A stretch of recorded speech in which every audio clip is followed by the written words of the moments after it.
chuj lum ko kamal we ko kamal telonga chagu jojal garamam telkwanga telpiu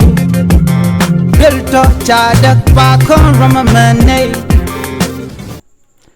biya kamal ka Noor Online TV ka jan gwasma bana roch bana yeling ngod kan konore roch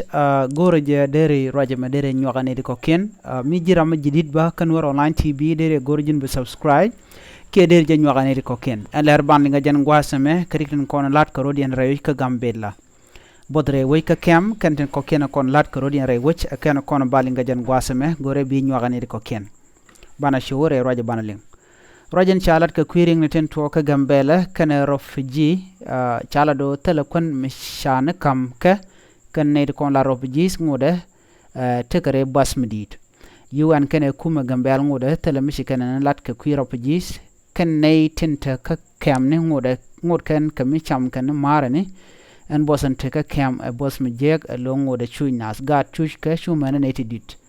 rewi ka gambela lat ka jen go shimal benten ka ngode telemel yanka ka kwine na dial te cha yi ken bas loro bang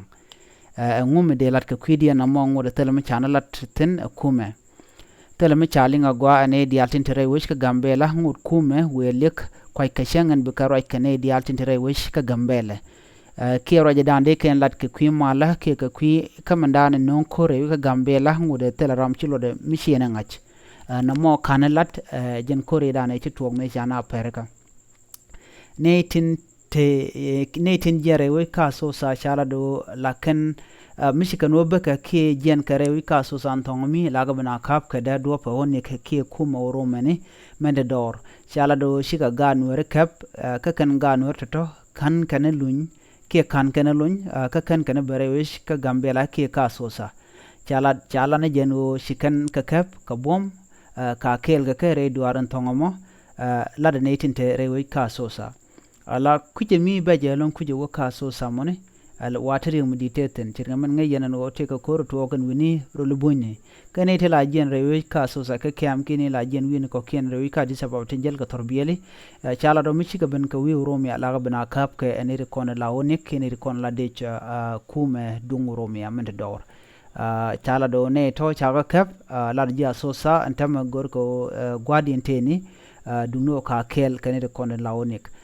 ko chaga kap ko bom ka chaga luñ na mo leer mi chalat mi jiram jidit ken channel ma gore jinbe ñane ko ken ko de leer de ko lu gonne ko ken gor kon ngade ko ten biata kama bye bye